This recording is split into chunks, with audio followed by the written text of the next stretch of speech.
What's up, guys? Welcome back to the channel. I'm Billy Collins. Matt Doje. This is Magician.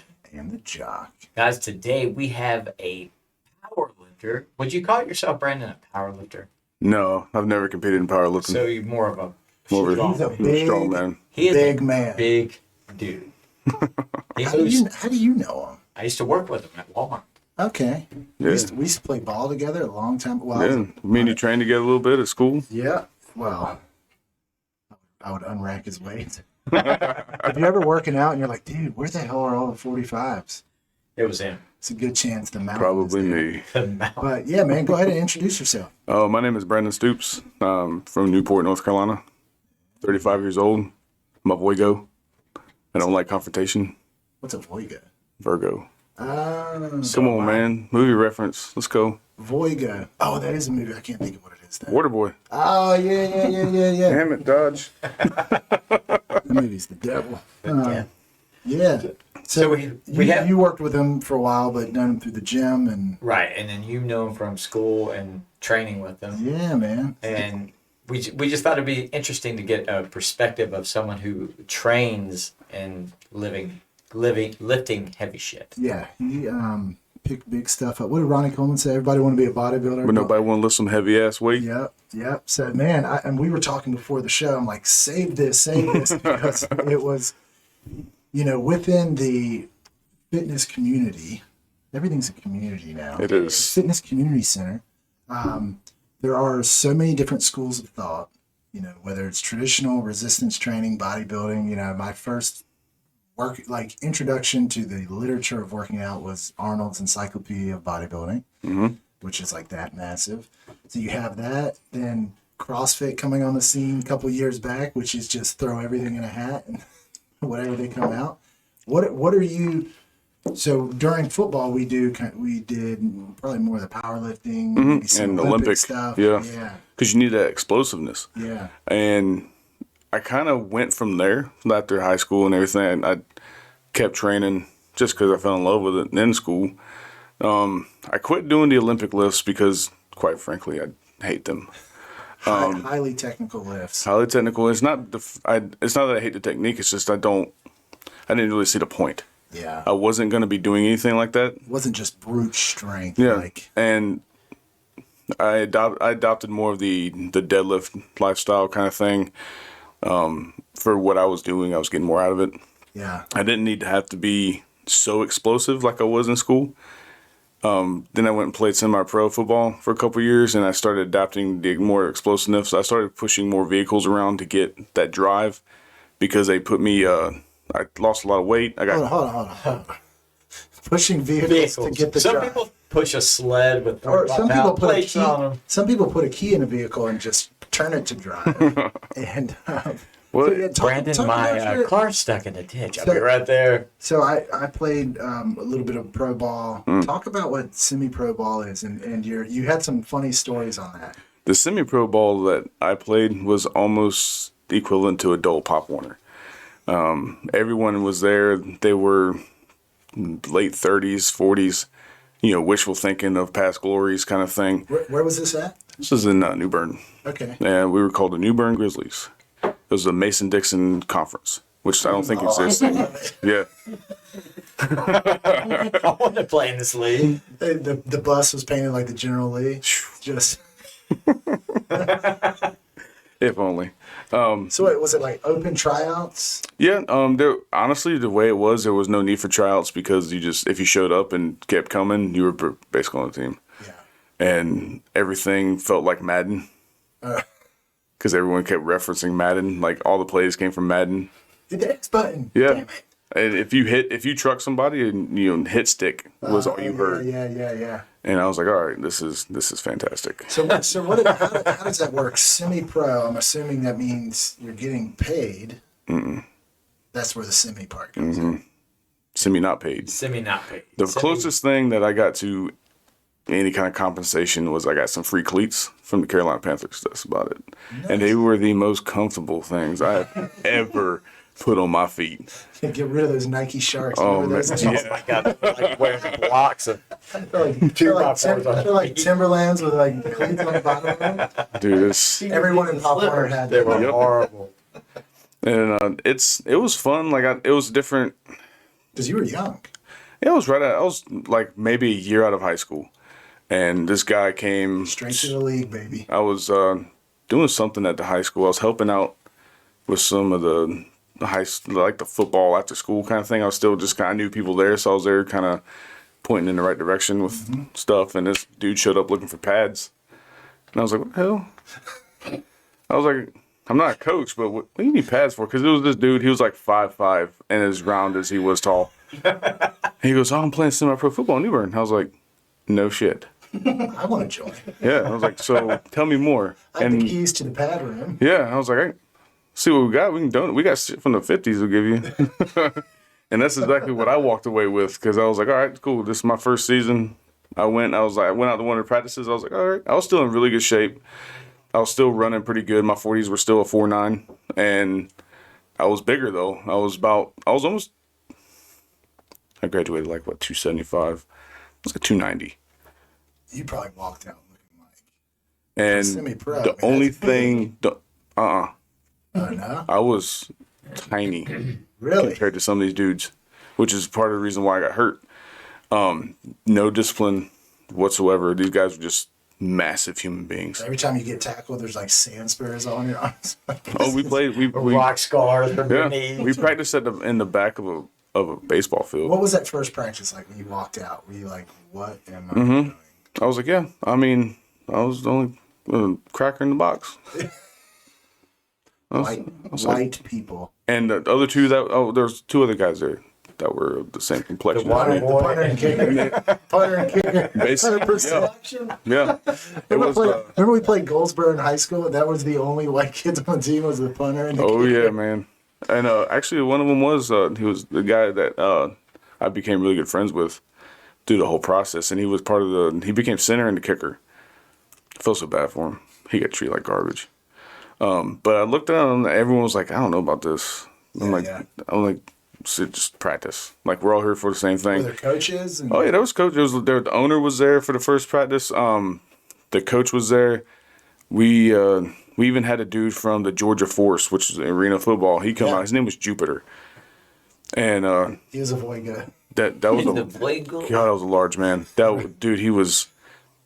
He had the technique of he was trying to get into the NFL, and the dude was just massive, quick. Everything a tackle in the NFL should have been. Yeah. And he would go over like technique. The only reason I survived so long is because I still had the technique, and I was strong enough to hold my own. I mean, these cats, I'd walk into the rec center where we practiced to use the bathroom before practice, and they'd be all bench pressing, like 300 pounds for reps, 400 pounds for reps, 500 pounds for reps. What was the drug testing like? This What? was like the What does that mean? professional wrestling essentially. The drug testing was how good is this drug? That's right. How many how many teams are in the league? I Oh, feel like man. there's like 3. No, it was about 10 because you had a few in North Carolina, and you had some in Virginia, and they also had like their version of a Pro Bowl as well. That one of our linebackers got chosen to go to do. He was just really good. He was younger. I was 19. Yeah, I think I was 19 when I started doing this. Was it kind of like were the guys looking at it as because that's the thing with football, like with baseball, there's all kinds of different. You might get that divisions. call up.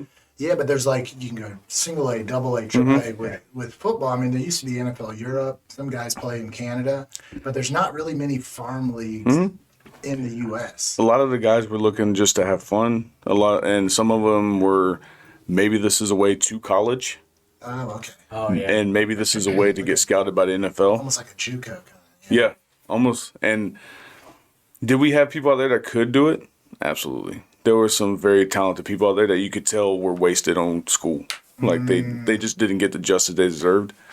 And I don't know what happened to some of them. Some it is what it is. I haven't seen them on TV, so I guess they're still hanging around. I mean, the one poster. Chris. Not saying, but you're probably not wrong. That's a newspaper. Now, what But- did you say when the cops would come? Like, do you enjoy practice because Did- half the team? Oh, it was funny because then you saw how fast people really were, Yeah. Condition. and it wasn't very often that the cops would come through there. Yeah. I'm like, damn. I was sitting I was driving El Camino at the time.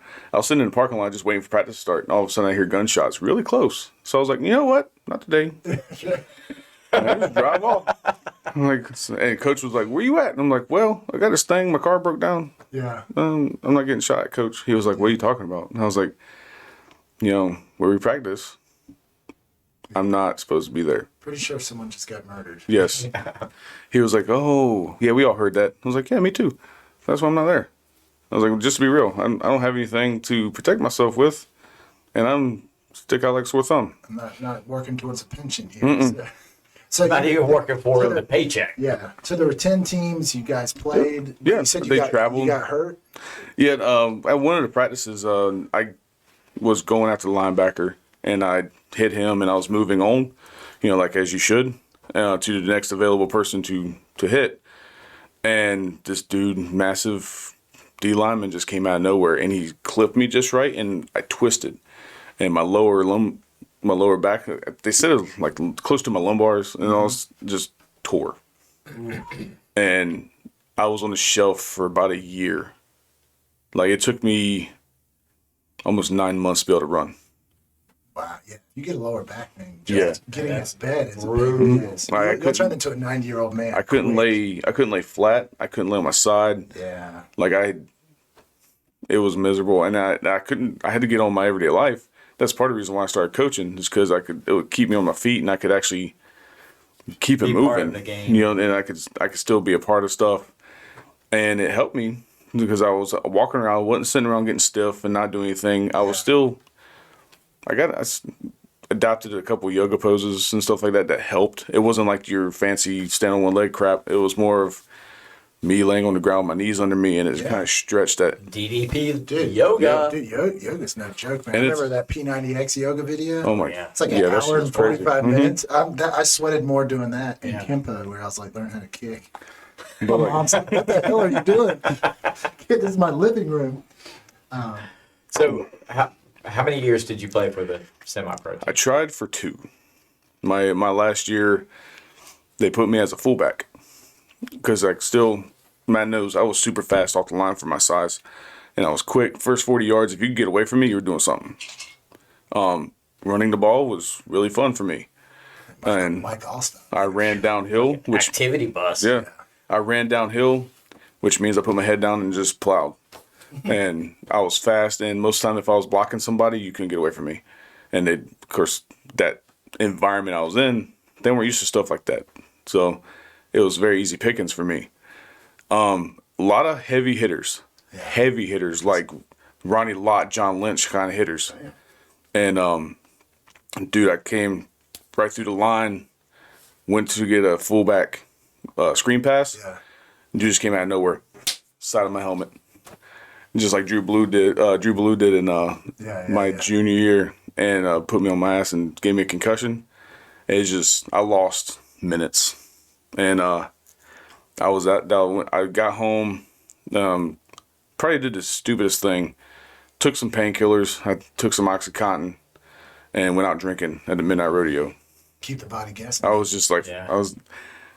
I was loopy as hell. I didn't know what was going on. I had I was in a relationship at the time, so she was keeping an eye on me and all that mess. I didn't sleep. What is a girl going to do if this guy gets... please. He's passed out in the front yard. I'm carrying man. Luckily, I had 2 of my boys with me, and they weren't. It was Mitchell Zonka and my boy Jeffrey Howe, and they stayed at the house with us and everything like that. Kept me, if I fell asleep, they would knock the hell out of me, stuff like that, wake me up, push me. And it's just I went to the Which doctor. may not be good. I love taking concussion protocol. Yeah, It's come a long way since I was then. like, guys, just don't slap me in my head. Just Yeah. do whatever you gotta do to wake me up if I fall asleep. But I went to the doctor, and the doctor was like, man, you might want to find something else to do, Yeah. because you're not gonna be able to. You're gonna be punch drunk, and because I had a lot in high school that I didn't talk about because I didn't want to stop playing. I didn't want to be sat on the bench. I saw what they did to Tizzle and everything like that, and I was like, I'm not sitting out that long. It was bad enough when I like hurt my knee or rolled my ankle. I'd sit on the sidelines for a week and I couldn't stand it anymore, and I'd lie to get back on the field. You're like, this is what it feels like to be a punter. Yeah. I was like, yeah, I'm like, hey, hanging out with Brandon, God too welcome. much. I don't want to do this. So is that when you decided to transition? You were lifting and stuff, probably lifting through your rehab with your I was. back. And I had been watching strongman since I was in high school, and I would go to the beach and help my mom clean condos.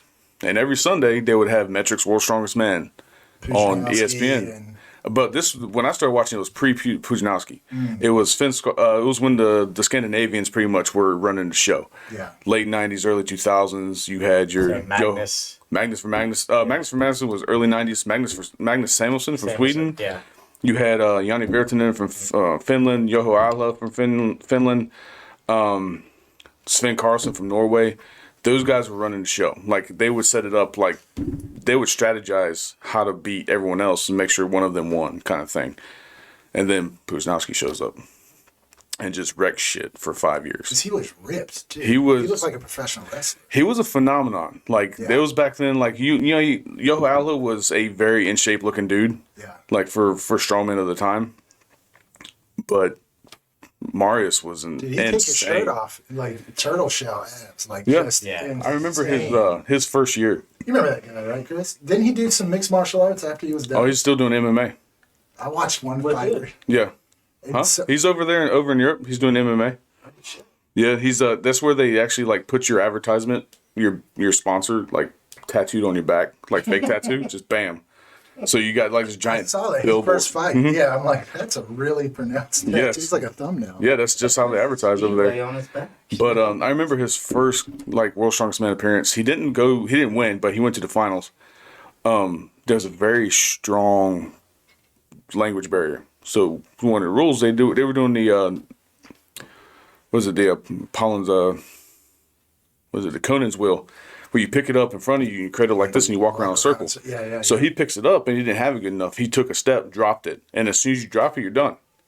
And he tried to pick it up and he didn't understand. So he got less than Zero. Yeah, there was nothing, and that hurt him really bad because he was doing really good. People didn't expect him to be what he was. He was just raw. Yeah, and he just came in and each year he got better. You know, you have guys that win it and they're just like they stutter step. You know, you see a chink in armor. This dude just kept. That's why they call him the Dominator.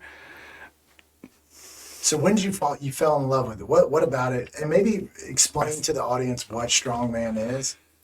It's the world's strongest man. But what's the basic premise of it? Strongman is almost it's the love child of old fashioned strongman, which is like your circus strongman, like your Paul Andersons, your Louis Sears, stuff like that, where you do like just feats of strength. Yeah. And people were like, oh shit, you know?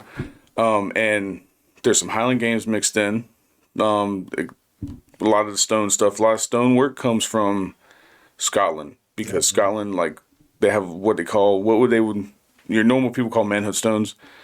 And you go and Manhood stunts. I like that. yeah, it's basically what they are. I mean, I'm waiting for mine to drop. anyone from basically anyone from that region, like Scotland, Scandinavia, England, all that, hard living, they have yeah. dabbled in Highland games because Yeah. that is just how prominent it is. It's a mix of all that, and you got your powerlifting in there, and because of your deadlifts, your squats, but there's no bench press. There's really no need. Like, your overhead is more important than Is your it bench press. not the worthless lift there is?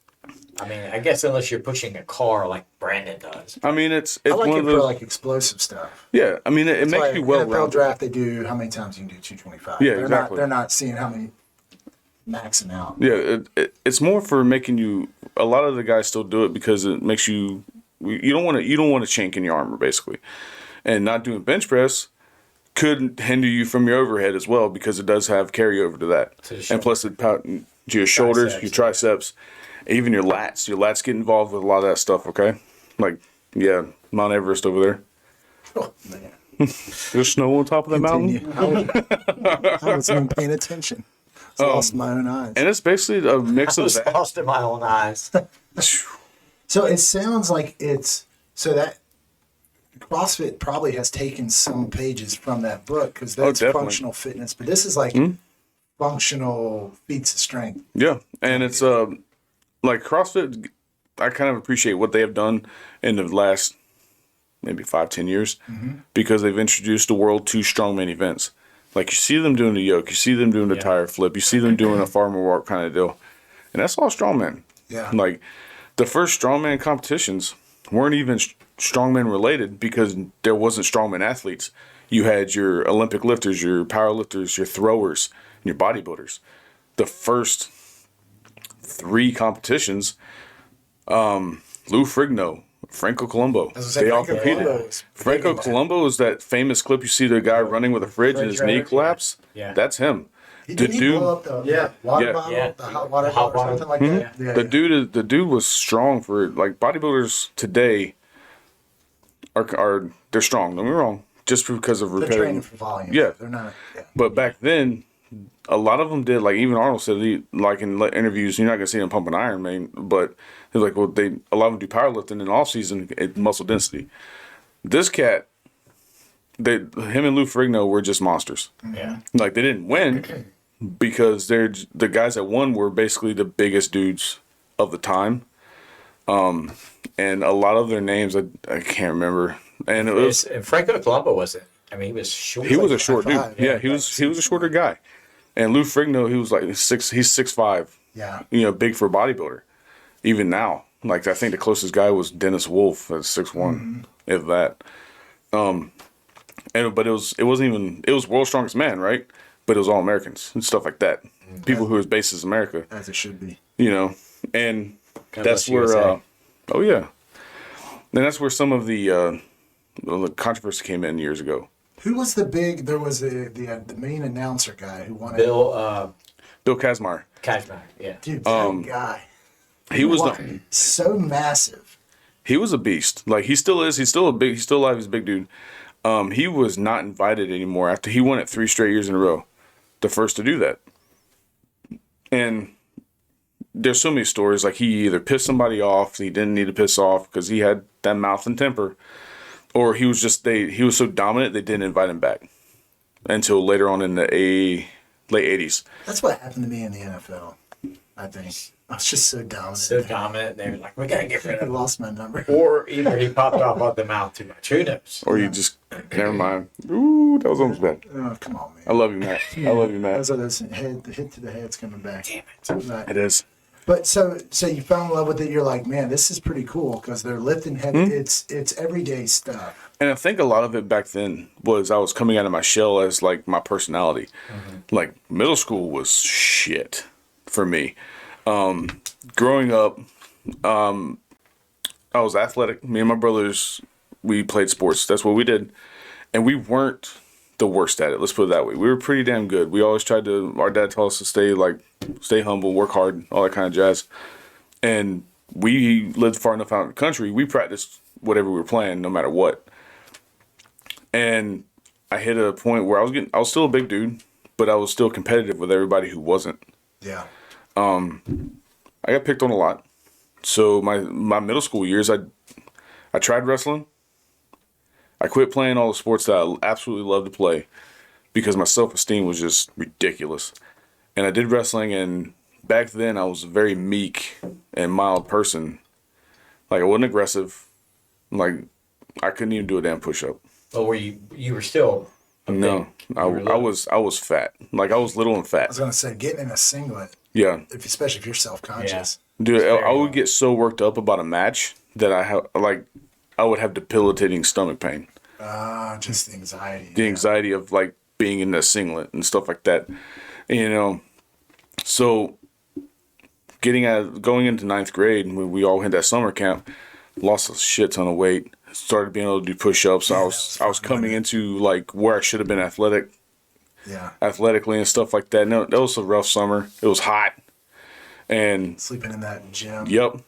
Man, And the smell, Billy. oh man, I can't imagine. we had Good 2-a-days. We had 2-a-days, and Swamp I think ass. I think I was probably one of the only ones that was allowed not to sleep there because I was doing construction work. some shit. I was doing a cleanup on construction jobs and stuff like that. And He was 41 in ninth grade. So like, yes, sir. but He was a general contractor out When he there. left the house, he said, "Dad, now you're the man of the house." So, if my son's gonna be the same way. Yeah. But my confidence in myself and everything was just garbage. And watching that stuff, and like you had showmen like John Paul Sigmarsson was the showman. God, he was so Like great. I'm the Viking. You know, he was from Iceland. He was just this Adonis looking dude. The blonde hair. And blonde hair, he had done everything from powerlifting to bodybuilding and strongman. First time, 4-time world's strongest man from Iceland. Just his presence, his jovial, like it. That came after I first started. I started doing research and watching reruns, and then YouTube came out. I've probably watched every strongman competition at least 3 or 4 times that's ever been done that they have on record on the internet. But like Sven Karlsson was the first like person that drew me to it because he was close to it from he's from Norway, and he was just trying to be a good showman and entertain. And I was like, and he was just insanely strong. they're big dudes. They look like I look Big like dudes. them. He started They out as look a big. as a bodybuilder and did what he wanted to with bodybuilding and moved on to doing something else, which was strongman. And he just, the way these guys were, they just walked in. You could see them just, Larger they walked than in life. anywhere, yeah. And I was like, you know what? Like, I loved doing stuff. Like, I would lift logs, like, stuff like that. Like, I would try. Like, there was a time where I just didn't want to do anything. But I was like, I'd find stuff to push around the yard, try to pick up stuff. And it just, Damn it, Brandon's out pushing the minivan again. like, I pushed the lawnmower and all that mess, and just stuff like that. And I was, Brandon, put the septic tank back. That's right. Seriously. Seriously. it's like, I'm 7 years younger than my closest brother, and like he used me as his practice dummy for a lot of his wrestling in high school, football. I mean, he's the one that taught me like how to hit and all that stuff.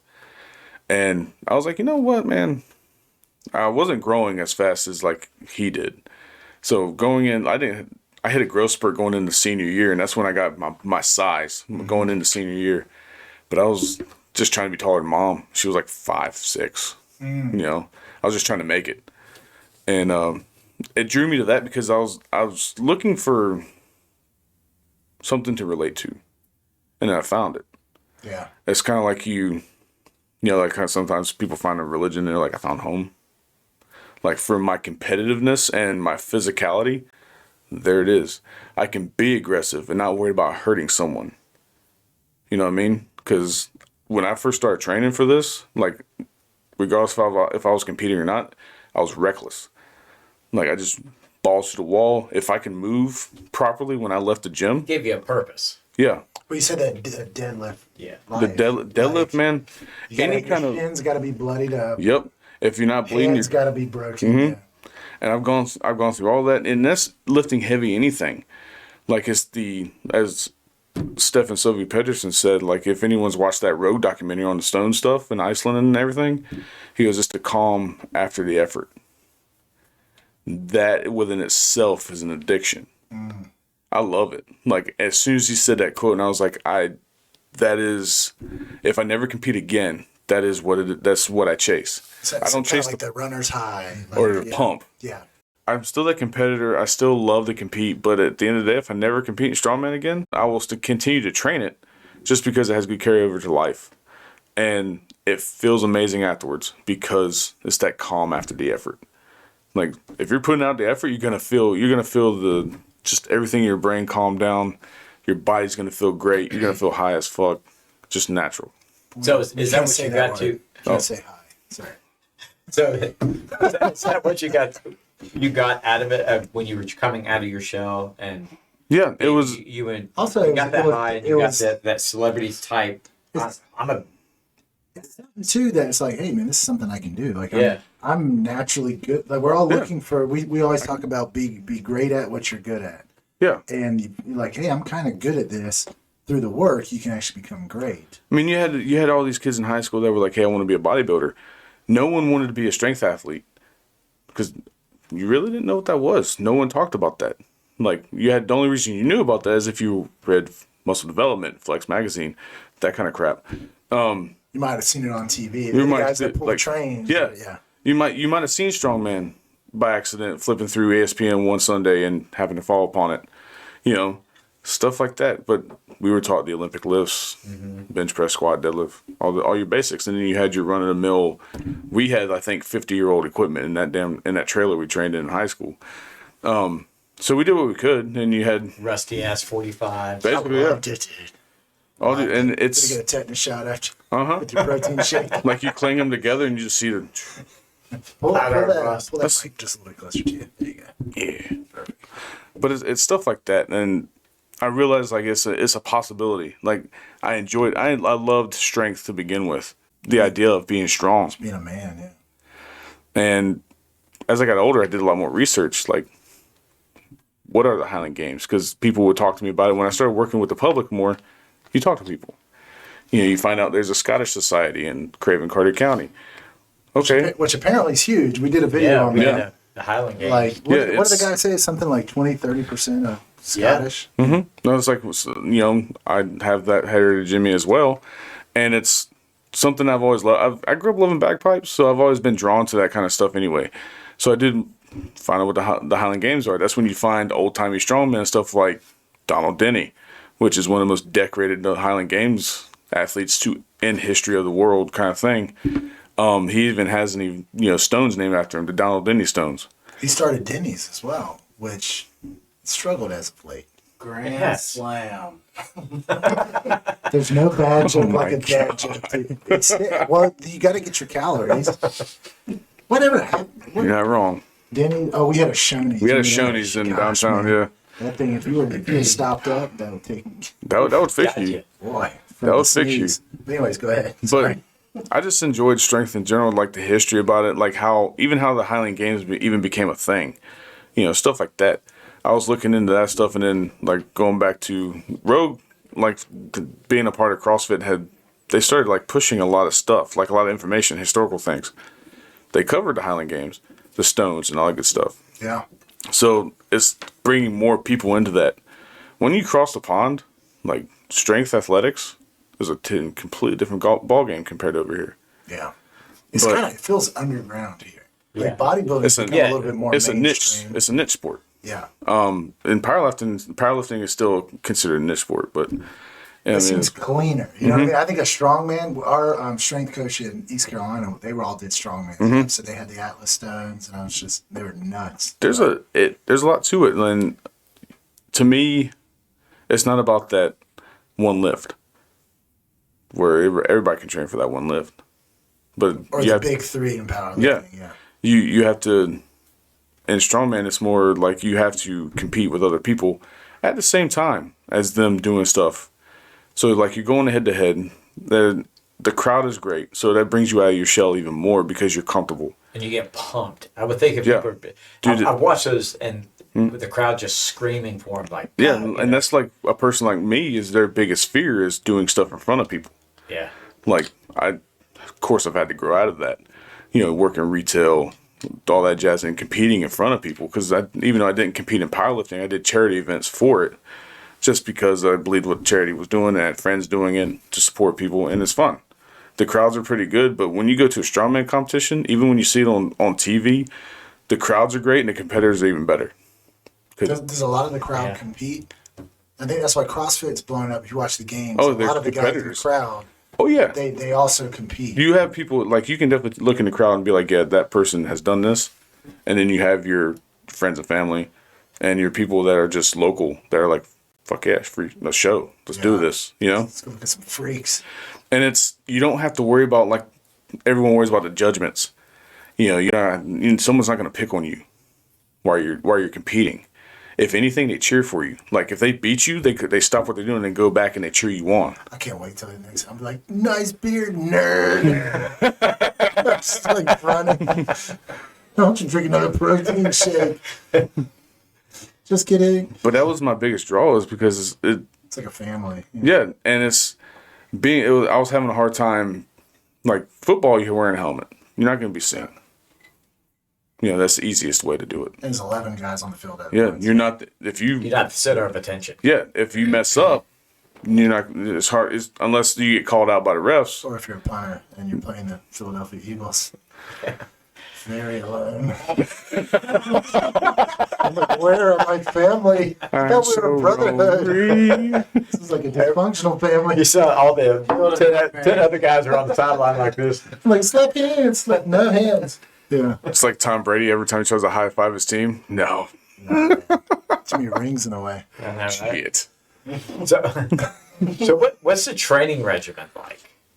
Well, a lot of, because when I first started out, there was no like training all the time, and now gradually, you can train strongman every day if you want to. You can just do it that way. When you first started watching strongman competitions in the 70s and 80s, these weren't people that specialized in this stuff. They're like Yeah. overalls. You didn't touch. They did, like farmers and shit Yeah. coming out. You didn't touch these implements until the day of. So it's You know what I mean? a true test of Yeah. strength. Like you had your people who powerlifters, throwers, all that good jazz. They were just strong because of where they come from and what they compete in. And that's what they went with. You had to figure out how to lift something then and there. Like you might have a few minutes before like game time to kind of play with an implement and kind of figure it out, which they still do now. You have time to kind of see what you want to do with it. Yeah. Everything's gotten specialized, and when there's been money in the sport, they're Oh, yeah. they're year round now. But a lot of people you have your normal gym training that will assist your strongman lifts. Like auxiliary stuff. And then on the weekend you have your strongman day. And then you rest. I'm about to say you can't do that every day. You A could. 500-pound rock. No, you can't. You can't go max all the time. Right. Like unless you're at cone, but it is what it is. But this dude maxed on squats every day till he hit 500 pounds. Like, and for his size, he's the best. He's the GOAT for powerlifting, Pray basically. for his knees. Dude, he's 50 something now, and gets around better than most people anyway. Jeez. But it's one of those.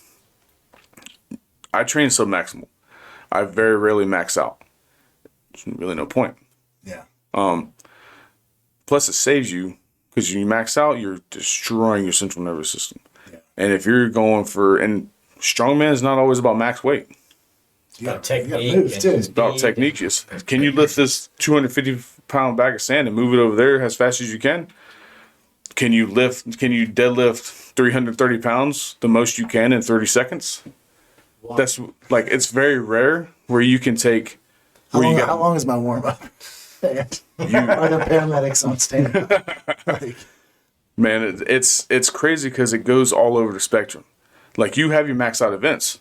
This is true, but it's more for Like functionality, durability. Yeah. You know. Whereas powerlifting, it's all numbers driven. Yeah, I mean, just that one lift. Right. That is like your highest lift for whatever discipline matters only.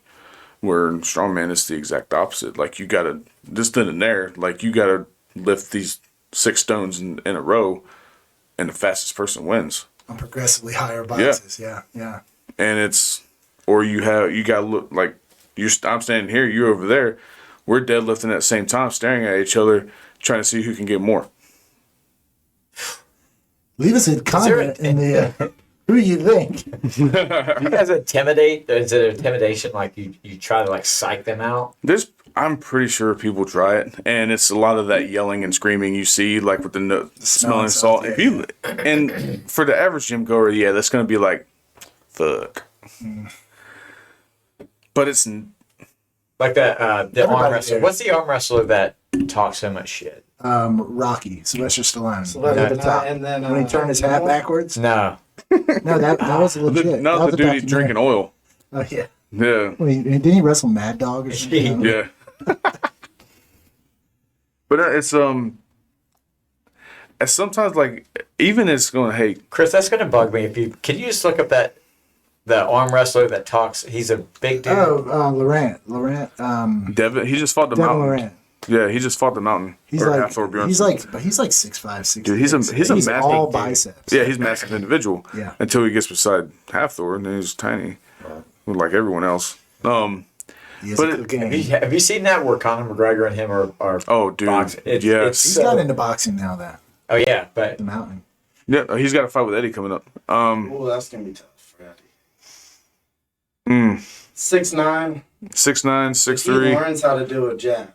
Oh yeah. That's They both how been- strong he is. Oh, he they've can both throw been a training jab. for it. Eddie has more experience as far as like training goes for it, but 10-inch I reach. feel like Eddie's like Tyson, gets on the inside. That if he gets on the inside, he's fine. oh yeah, it's But these boys are heavy. How you gonna his dude?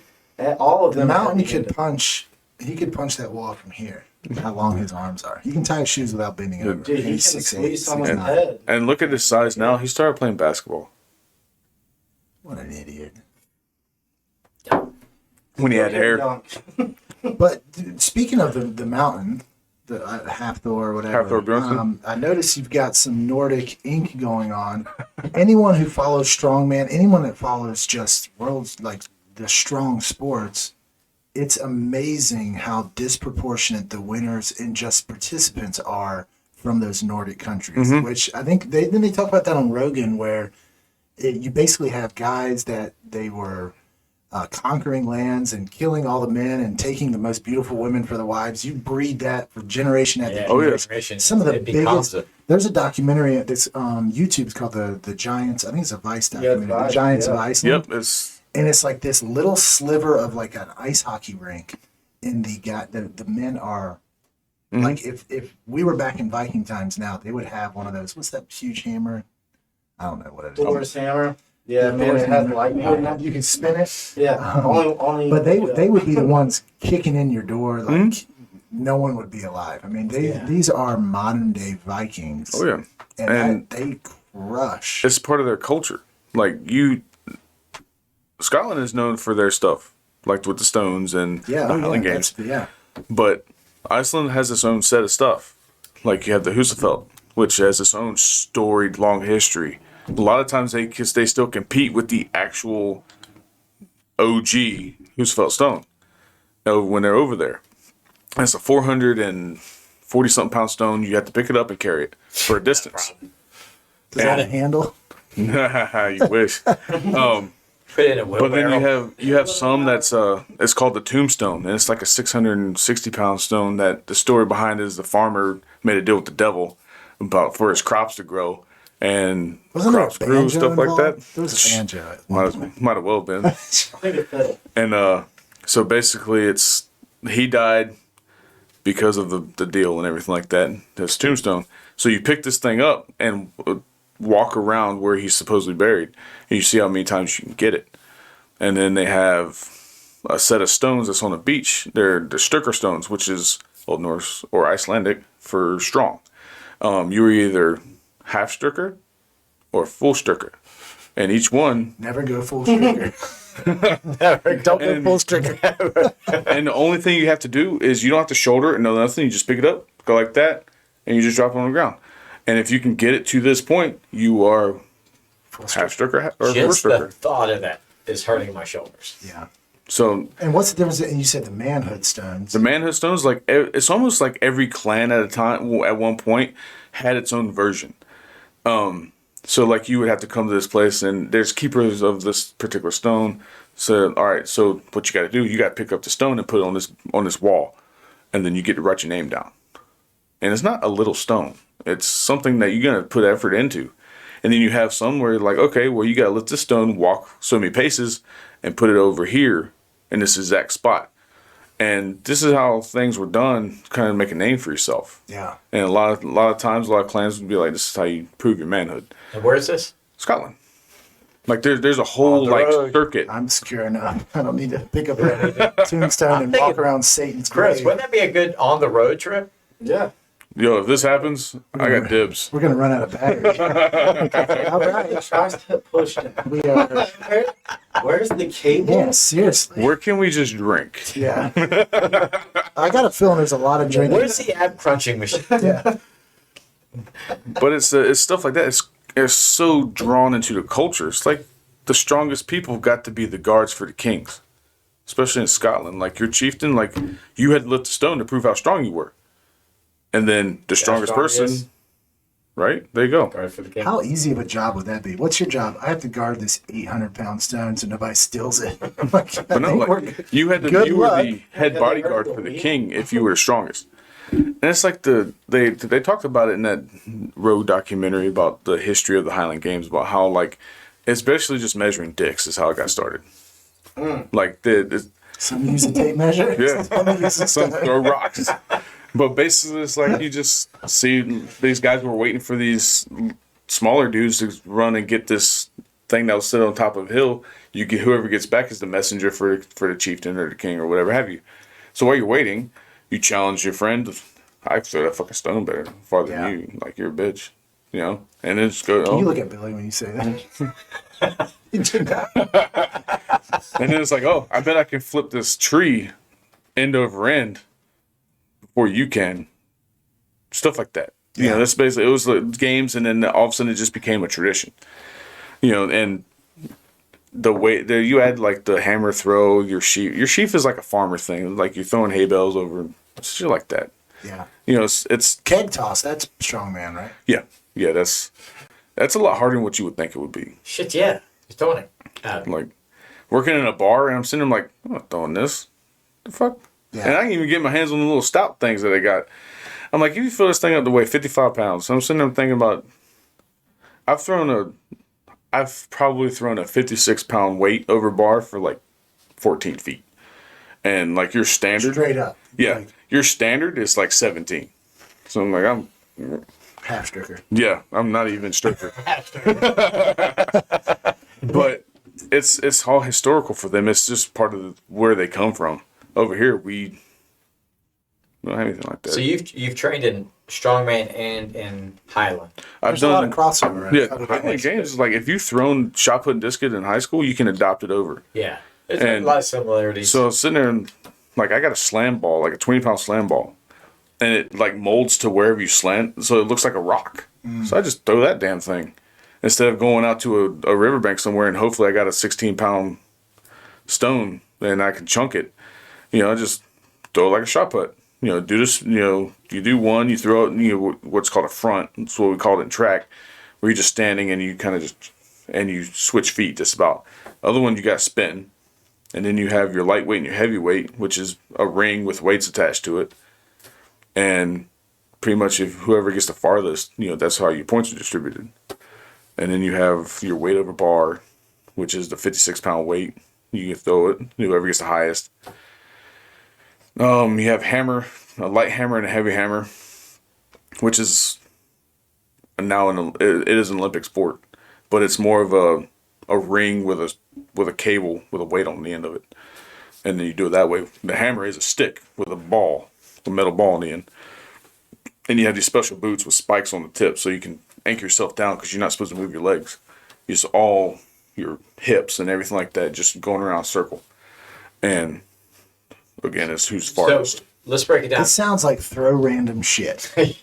like someone's old garage. Matt heard cable. He said, "That's mine." Like a cable crossover. Isolation. So in strongman, what's your favorite event and what's your least favorite event? In strongman, my favorite event is anything pressing overhead. My shoulders, ever since high school, have been stupid strong, and that's just my like log press. Log press is where you pick it off the ground. I've seen you do clean that it, shit. and you on press it. It's a full thing, and that's my first love. That is to me my personal opinion, and everyone will tell me I'm wrong. That's the ultimate test of strength for me. See, I would say you're wrong on that one. I know. Yours is curls. No squatting. Squatting in the curl rack. Like I would curl on a Monday night. I would curl on the bench press at Sports Center to piss off everyone. Sitting there, I'm like, hell yeah, brother. Can I work in? These are my people. It'd be like somebody's doing their final set on bench press. Hey, can I curl that real quick? That's right. What the fuck? I warm up with you, man. Right?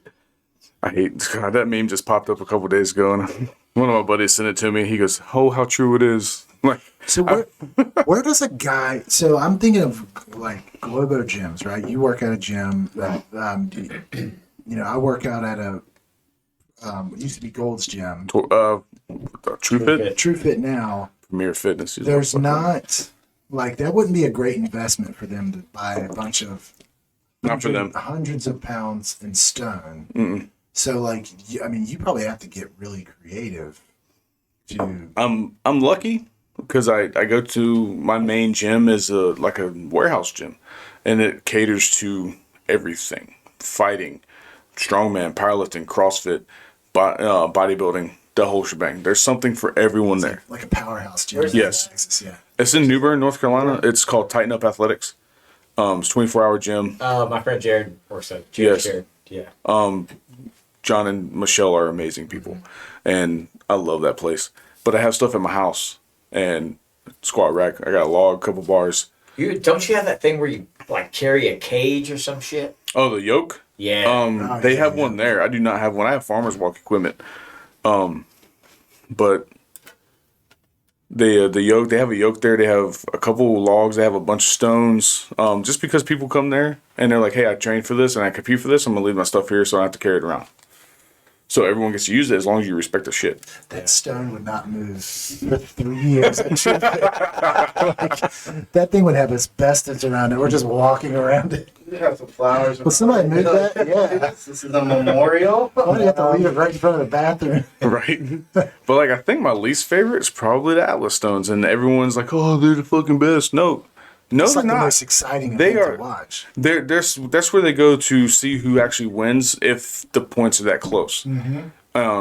Which is fine. That wasn't always the Like a case. shootout. Yeah, that wasn't always the case in earlier years. That's more of a recent development in like the late 80s, early 90s and on.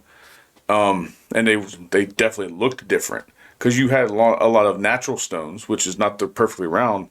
They're like you would go out and find it in a creek bed. What fell off a mountain on Yeah, accident? and like, there was a competition in 1989 between Jeff Capes, Bill Kazmaier, and John Paul Sigmarsson, where they did a competition at Scottish Castle. It was Bill Capes is from England, right? Jeff Capes is from Yeah, England. okay, He was he's also a Damn it, Billy. 2 or 3 time world's strongest man. Him and John Paul went back and forth for a few years while Bill was beast. not invited anymore. He looked like your run of the mill dude you find in a bar. Wasn't an imposing figure. He's a thrower, Olympic thrower, just a naturally strong dude. Challenging everybody to Yeah. arm wrestling. Yeah, he show up, wreck shit, and leave. You know, him and he was the first international person, I believe, to compete in World's Strongest Man. Everyone else was Americans and all that jazz, and then it was one British dude. And they would have one of the events. They had your natural log press, which they looked like they found a tree, carved it up right then and there, and gave you hopefully the handles to fit, and you had to press it over your head. And then they had caber toss, which is that's a normal Highland Games event, which Jeff Capes won because he competed in that in earlier years. That was that one guy was talking about. His favorite event was. Yeah. What's it called? Caber toss? I thought he said tater toss. He's like, no, man. So, There's no potatoes, man. Yeah, sure. That's like I could do quite a few. Napoleon, give me your top. That's the Boil one the mash where up, they stick in just the stew. Yep. basically just. And that's not even raw strength. That's just timing. Yeah, I was gonna say a lot of. I mean, you do have to be strong, don't get me wrong, but it's a lot of timing. And but they did that, and they had to pick up a stone. They had 3 stones they had to move. They had to pick it up, shoulder it, and carry it to a place and put it in like a wagon and run back, do another one, and eventually, I think Bill was probably the one that got the farthest at the time, even though he was like kind of past his prime in '89. That looked like it would be fun. Like a lot of the old stuff that I've watched, definitely a dig. Definitely a dig. Some of the more spectacle kind of stuff. But the more natural stones is kind of where I like, because they're not perfect. There's places where you can figure out how to lift it. You can Almost think. like handles. Yeah. Type, yeah. You have to think about it and figure out, all right, so, because a lot of places make you press that shit over your head. So you pick it up, you got to get it to your chest, and you got to find the right placement, balance, and then press it over your head and hold it until the chest is down. And a lot of people, that's the hardest part. That's the fun part for me. It's the pressing over the head. I can press that magic 8-ball over there on the shelf. I can probably You can press make that shit levitate. Didn't they have a strongman event, World's Strongest Man? I think it was in South Africa, and they had a stone that was cut out that Yep. looked like an It was African. I a remember shield that. carry. They could Yeah. hold it. They had to hold it underneath. Yeah, And they had I to- remember that. They did that a lot. That's just a staple. Carrying shit's just a staple for strongman. And that's where the functionality comes in. that's like something I always do with my training, regardless if I'm training for competition or not. I'm always going to carry something because it builds everything. I do walking lunges with an 80-pound sandbag. Is There you that go. cool? Hell yeah. Just tell Billy he's cool. For the Mine love at of the God. 80 pound same thing. Minus two. Just you doing walking lunges gets my respect because I hate them damn things. I did some calf raises today. So when the Highland Games, what would be your favorite event? It seems like a lot more throwing stuff. It is, and it honestly depends on the booker. Because, like, you have, like, the Denny Stones that they can be like, hey, here's a mock Denny Stone event where you're lifting. I have to get into, like, what are the Denny Stones and stuff. They're very large stones that you have to lift in some form or fashion I'm noticing together. a trend of large stones. Yes. In this conversation. It's like, what's world showing? Just picking up big stones. This is the manhood stone, and this is the Atlas stone. Pick them up and put them This down. is the Satan This is stone. the Dr. Doolittle stone. That's right. But I'm going to have to say probably just your normal stone throw, your shot put. It's fun. It's super fun to do. It's easy. I threw shot and discus in high school. The other stuff is super technical, and then, of course, there's technique to do everything. I'm not saying there's no technique to throw a stone, but to me, it's the most fun. But if I have an option for something else, like say the one I was going to do before COVID hit, they got canceled. They had a Denny Stone lift and hold, which basically the way you have to lift them, you have to straddle these two stones. One is like 400 something pounds. The other one's like 3 and some I've change. seen this. They did it on Strongest Man in History. They Yeah. walked with them. Sometimes they do that. And then there's some, I've seen them over in Europe. They do like a carry, and they're carrying pigs that are like hog-tied, and you just walk across. That'll do, babe. That That'll exactly. do. Take it home to bacon. Yeah. But basically, like I'd straddle them, and I'd be like twisted like this, and I'd lift them up, and I had to see how long I could hold them. And the only thing you had to hold on is this iron ring, so it's hell on your hands. So you hope you have calluses, and you hope they don't tear. Something like that is more my speed, but I do enjoy the throwing stuff. When it comes to powerlifting or Highland Games or whatever the case may be, what are the highs and the lows? What are the good parts about it? What are some of the bad parts? The good parts is just the high you get from competing and that feeling you get from pushing yourself. And just if you're a competitor, like you're going to love it regardless. And the environment you're in as competitions is a huge, huge bonus to everything because your rival is your biggest fan kind of thing. It's kind of really fucking cool. The lows is like the money spent, the food. It's a passion because the vast majority of guys You're don't not have gonna big get paid. endorsement deals. Yeah. God, it's almost like YouTube. Yeah. Yes, Yeah. definitely. And the fucking backache. Yeah. I've had more back injuries than I can count, and it's just, if I wake up one day and I don't hurt, and I'm like, yep, today's the day I die. Oh, That's what it is. I don't care. Yeah, that sounds awesome. it's a dream. It's a I dream. think we should sponsor him for the next Highland Games. When I say sponsor, I mean you basically take just get a pictures. shirt. We just send this link to everyone there. Just wear the shirt, man. That's easy. I wear a shirt. Hell yeah. Just get a shirt. That's about it. Hat, shirt, whatever. Do you recommend people to do it? Like if someone's what kind of person do you recommend? Hey, you should try strongman. Anyone who wants to better themselves, I'm going to recommend anyone get into a gym Start moving. anytime. The moving, like if you got depression issues and mental health and all that good stuff, like just moving. Do it, like even if you just go for a walk, like that get you moving for 10 minutes a day. It's going to lighten your mood. It's going to help you out. I'm always going to tell people like there's nothing wrong with being active in a gym, but everyone's afraid to because they're afraid people are going to talk shit about them. But the funny part is not many people do.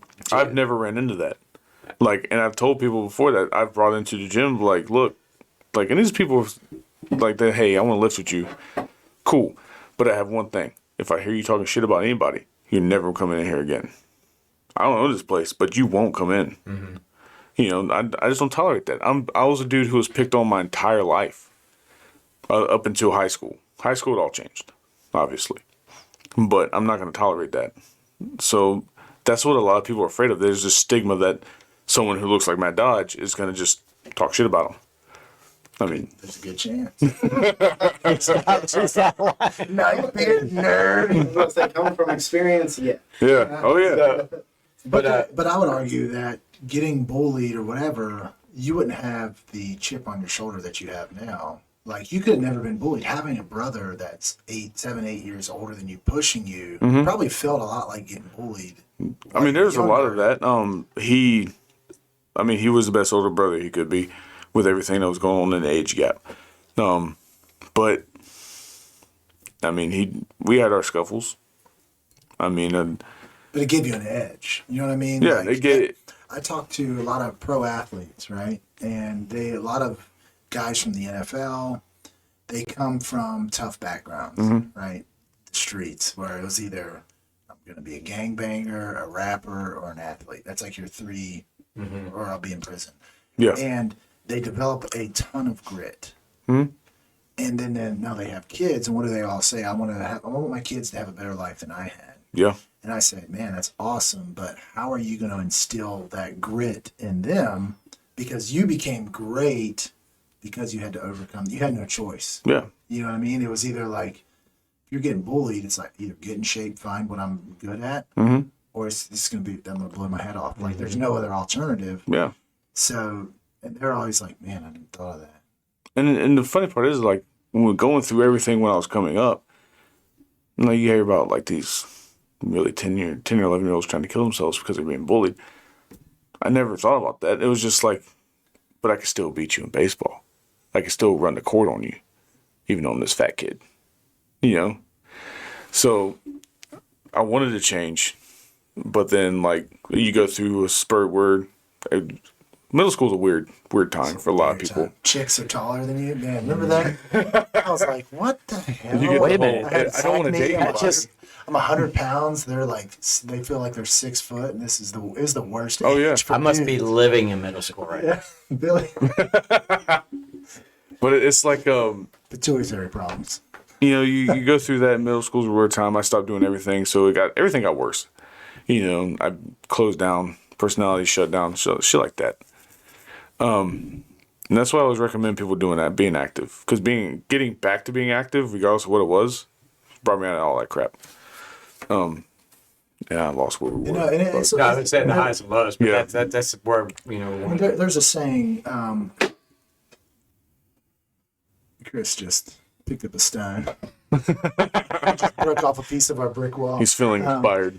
No, there's a saying, strong men create good times create weak men, weak men create bad times create strong men. So we're kind of, like, I talk to people, there's not much incentive now to be really active, especially if you're a coder or you're a or you can just do just about everything. Yeah. Now it pays to, as my dad always says, pays to think, not to stink. Yep. So you have to be really intentional.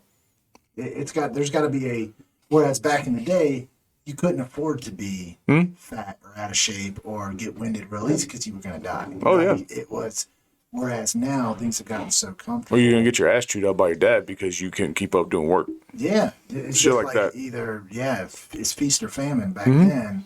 And now you have to, you know, working out. I would argue the vast majority of men work out to attract females at the end of the day. I mean, that's what I say. Breakups create bodybuilders. Yeah. so true. He So looked great. divorces. He looked great. He's mentally unstable right now. Didn't Don't get that talk to him. memo. Yeah. I don't think I've ever trained as a bodybuilder. But yeah, there is a brotherhood amongst the fitness, you know. It is, but it's kind of cliquey too, though. Oh, big time. Like time. CrossFitters call it their box. Oh, we don't go to the corporate gym. You know, but that's how you build a big tribe. Is you get a common enemy. So is there that? Like, how do powerlifters look at strongmen? How do strongmen look at bodybuilders? How do? And every time, all my experiences, there's an appreciation from each other. Even like a lot of people appreciate CrossFit because of what it's doing for those niche sports. And if they've ever tried it, Yeah. you're like, okay. A lot of people, like you see on the CrossFit games, are doing the yokes, like we talked about earlier. How many of those people normally would not be exposed to that without that? You know, so it gets gets that exposure. So it's kind of like, see what you're doing. I appreciate you. Yeah. How about Ninja Warriors? How do you feel? Are they?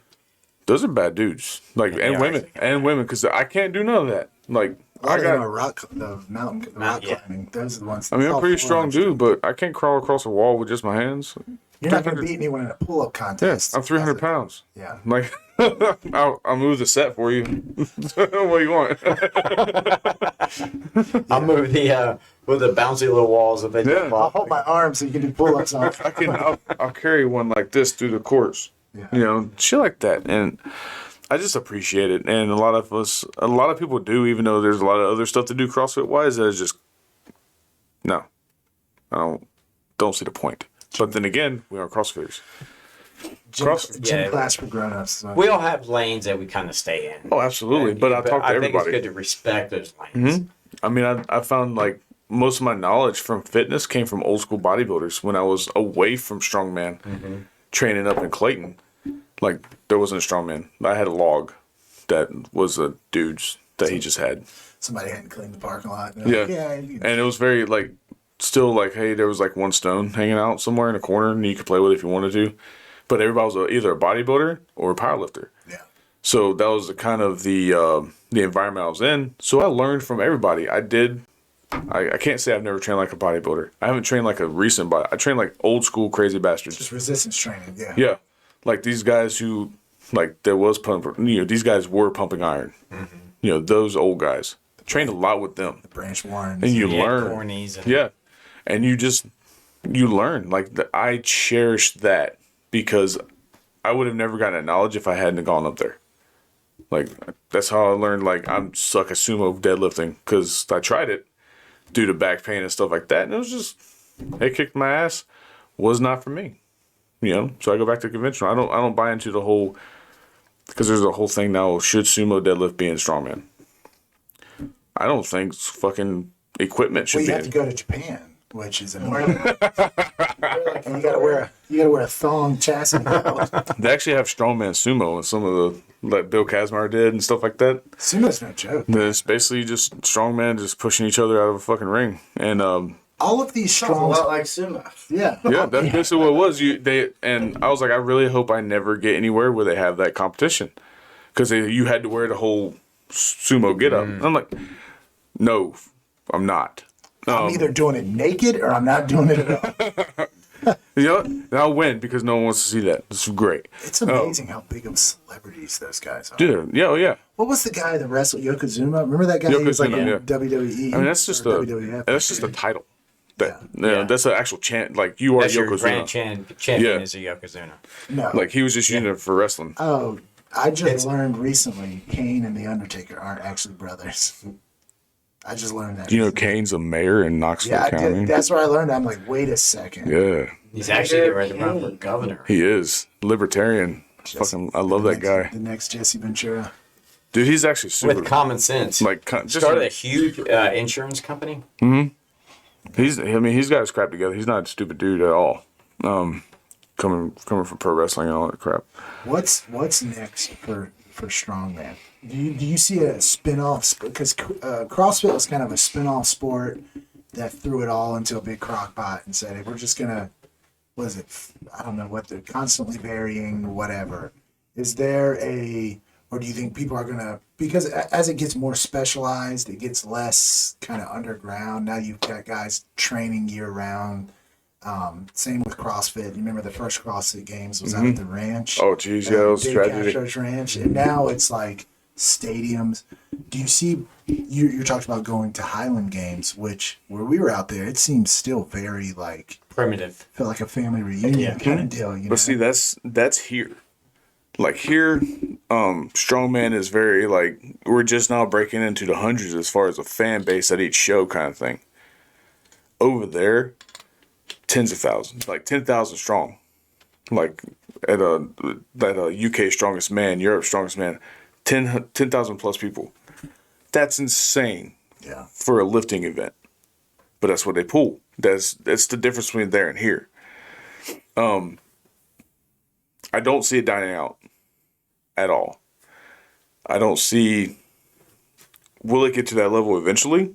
If everything keeps going strong and there's a good kind of face of the company kind of deal, like everyone wants there to be like a strongman kind of board where everything is set in stone, where there's not a whole lot of deviation of like between federations and stuff like that, and they want all these these greats to head it, like Sergius Viscus, who is the GOAT, the greatest of all time, strongest man that ever walked this planet. Brian Shaw, four-time world strongest man, Nicest guy ever, too. nicest dude ever. Midwest. A genius when it comes to strongman. Huge following on YouTube, Yes, too. the dude is. We were having to talk about him with Bradley Martin, who's also a massive individual. But when Yeah. he's next to Shaw, it was like Anybody next to that guy. like he Yeah. was just holding a little baby. The dude's huge. They want people like them to get this all together and make it whole, so that everyone can be on the same page, and so it can grow. Because right now it's almost like you got a bunch of groups fighting each other, and each group has different rules, stuff like that. You go to a competition. What competition is the federation being held by? If you're not a part of that federation, you have to pay to be a part of it so you can compete. Which is kind of the allure of strongman. Man. Powerlifting, a 45-pound plate's 45-pound plate. You know, it's going to be, but it's almost like football, right? If Green Bay has home field advantage in the playoffs, that's a huge deal, especially if they're playing a dome team or something. Or yeah. Southern team. And that's the thing. Like, I don't think there's home field advantage in strongman, because you can go to UK and Europe as American or whatever, or Estonian or Scandinavian, and 500-pound stone is and 500 pounds. yes, you're gonna not do as good as you should, or you're gonna roll ass one or the other. You know, And they're still cheering. they're still cheering. Regardless. Doesn't matter. Like if you are last in the pack and you're grinding out one of these lifts, everyone is going to be cheering for you. They're not going to be laughing. They're not going to be booing. You're grinding. You're pulling this weight off the ground. You're doing whatever. You're struggling, but you're working. You're not giving up. You're going to get cheered for. The athletes are going to cheer for you, and the crowd's going to go crazy. That's what it is. That is one of the best things about all of it. Cool deal. Have you thought of starting anything? Because we always talk about your best position to help a younger version of yourself, right? Yeah. That's who you're the most expert at, is helping a younger Brandon come to this point.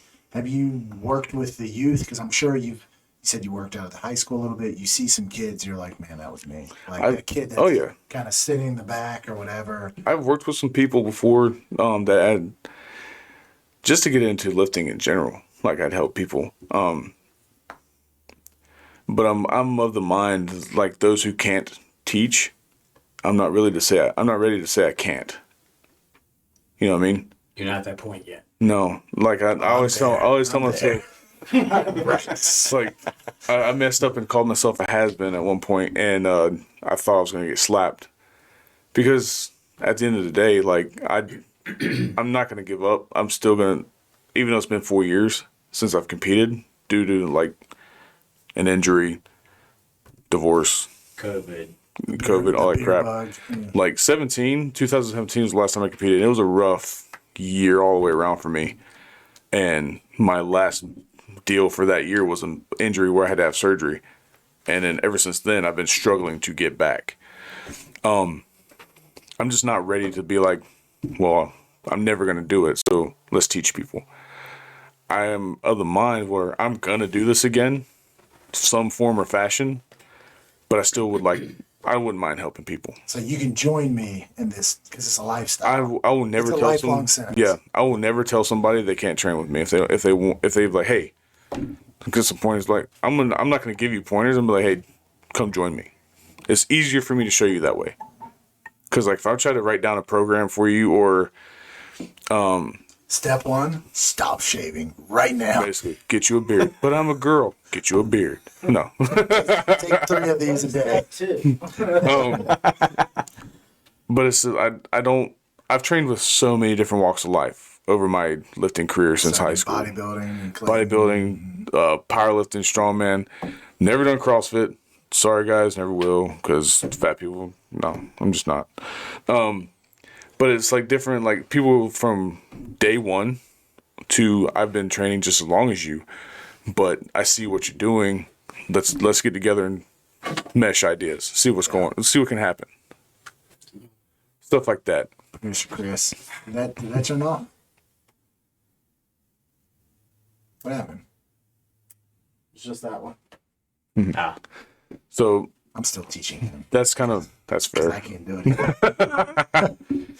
And that's kind of one of those. I hit 35. I hit 30 and fell apart. Like my body was like, all right, yeah, we hurt everywhere, stuff like that. 35 now. I have issues straightening out my right elbow, that kind of thing. And it's just, to me, it's all part of the game. And I've had people like, why don't you do something else? Why don't you do bodybuilding? Do something that's you can focus on lighter weight, do more controlled stuff. I'm like, but It's kind of the curse of being naturally strong. Is like if you're used to repping out 2 or 3 plates, going back to 1, you just feel like you're cheating yourself. Oh, yeah. Fortunately, I live by the mantra. It's not how much you can bench press; it's how much you look like you can bench press. And that's saved me from a lot of injuries. yeah, but you can look like you can't bench press, but then you can. Like you don't have to be strong and look strong. But eventually, once you get to a certain point, of course, you're gonna have residual stuff happen. Turns out chicks don't care how much you can bench. No, guys do. I got a and when are you Camaro. trying to compress guys? Dude, I got a Camaro thinking I'm like, I have to get so many chicks in this, and all I got was like a bunch of Joe Dirts. They're like, yeah, dude. And chicks are like, It's like What a Jamie. lame. The only reason she likes it is because she's been in that life. She did her competition stuff. So she's like, yeah, she supports all that kind of stuff, and she's happy that I like doing it. That's part of one of her draws to me.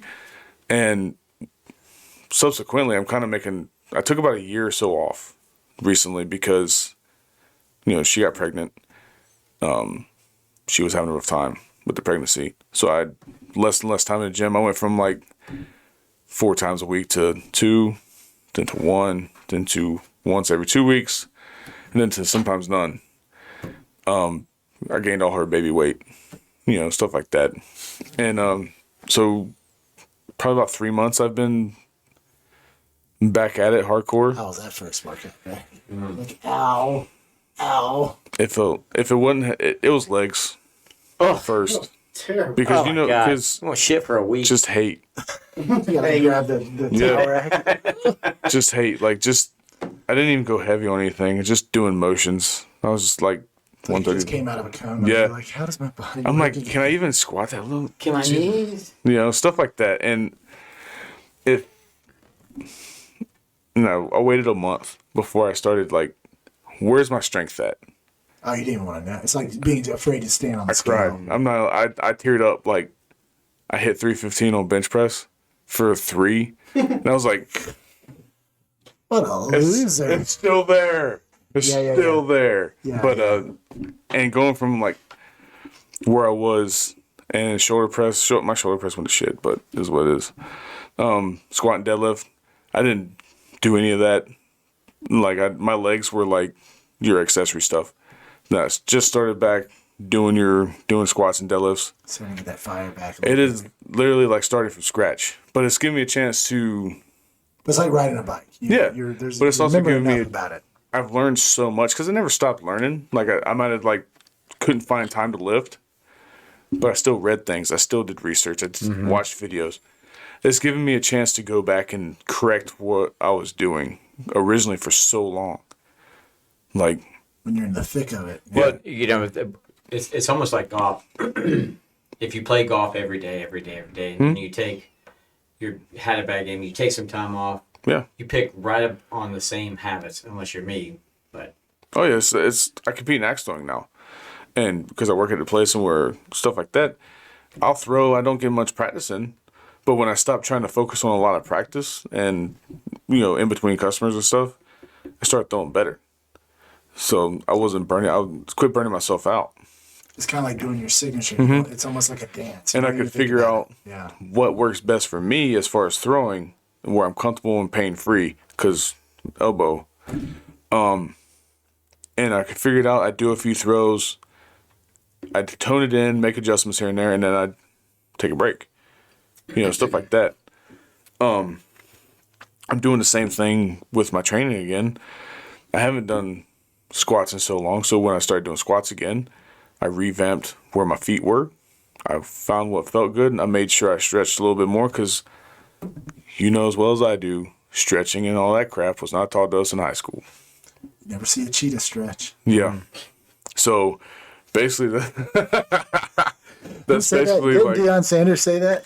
That's every meathead in existence. yeah, Hey, booby, A you didn't lift. lion don't stretch to kill. That's right. You don't see a lion or a cheetah like I have the stretch. flexibility of a 4x4. So it's, Strong. I went from like I can never get arrested because I can't put my arms behind my back. You know, that kind of crap. I'm not going to run, sir. Please go to the Just like, Yeah. yeah, if I run, it's gonna make me out of breath, and we're all gonna stink.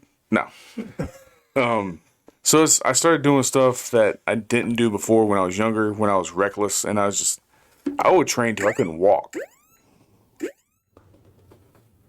What was that? One producer Chris. Oops. I just called the emergency SOS on my phone, dude. I was gripping it way too tight.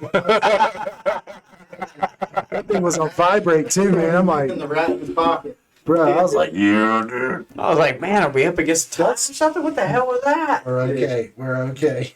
I do have a question for you. What's up? For getting back into lifting now, is it more, instead of competing, I know competing is kind of the goal, right? But is it more getting back to where you were versus like, I gotta go compete again? You know what I mean? Like, as far as your goals, like, Because everybody else has been working out. Like, Yeah. their numbers has continued to first of go all, up. I've never said, man, 315 for 3. Like in a bad way. I've never said 315 for 1. It's okay. So, It's one of those. I've been to a lot of places in the lifting world. right. You know, I mean, I'm not trying to put numbers out there or anything like that because I'm not that kind of person. I don't want to. No, I think it's But awesome. if I you really do were, think it's if you awesome. were I'm that just saying, person. like, in your perspective. I was an it's like, easy 500-pound bench on the regular Billy's trying to do that. with his whole body. With my whole body. Not one muscle. Way you get attendance in a threesome. You know You know, what I'm that's a saying? good question, though. It's like former athletes they always train because there's a game day or there's Yeah. the next season coming up. That's It's why like I getting like. back in the gym. You're like, what the hell's the point? That's why I'm kind of like. That's why I'm taking now to get my health right because shit. When you're heavy, a lot of people like mass moves mass, right? For me, when I'm lighter, a lot of things like squat, deadlift, and moving events and stuff like that, super easy for me. Like 280, 275, I'm good. Like I'm almost at like that physical peak for me. People underestimate how much cardiovascular Yeah. taxing squats do. I'm like between 300 and 320 right now. I still move pretty good. But it's just like everything feels like crap. My health needs to be better and just all around because longevity is key. It's more of I want to surpass where I was, but I also will do that competing because you do one thing in training. When you step out there and compete, you're on a different level because adrenaline, all that good stuff. When your adrenaline kicks in naturally, like you're like, oh, I hit 535 on a squat in training. You're like, well, 535 just went crazy up. So let's see what 575 feels like. You hit that, and you keep going, and then like you exceed your numbers, powerlifting, strongman, whatever have you, in competition because it's competition. Especially if you're a competitive person, you're just naturally there. Your central nervous system is there. Your adrenaline's kicking. You see somebody else just set a PR, you're like, Yeah, "Fuck that, I'm joining the party." and you're hyped. Like some people goes for a state record or some crap like that. You're just like, dude, let's go. I got a Like big let's be dick that too. millennial. Let's go. You know. Yeah, and competition helps when you're 2 months out, 3 months out. Because it's like the days you kind Mm-hmm. of slack off a little bit, you're like, no, I have to do this in front of people. Oh yeah, and it's like Yeah. Derek Poundstone said, like all the training you do and how strong you get. There's some dude who's never touched a weight in his life lifting up the ass end of a tractor.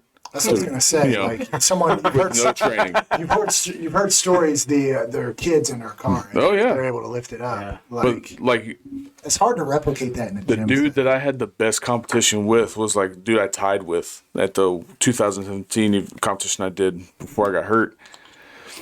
Big corn-fed dude. Was eating mac and cheese in between events, stuff like that. Because we had a food truck. That mac and cheese was on time. I was like, Was he of African persuasion? no. Oh. He was big. He was a big country dude like me, and they were from Burlington, and the guys that beat us were fresh out of rugby from Appalachian State. Oh man. It's like, you sons of bitches. Short. Like, we beat, but our pride and joy was like me and him both beat them at Farmers Walk for time. How someone you could do the fastest.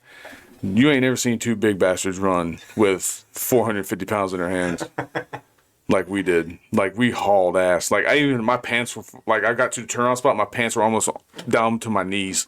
Pulled them up, took off. You know, it was insane. That was so much fun.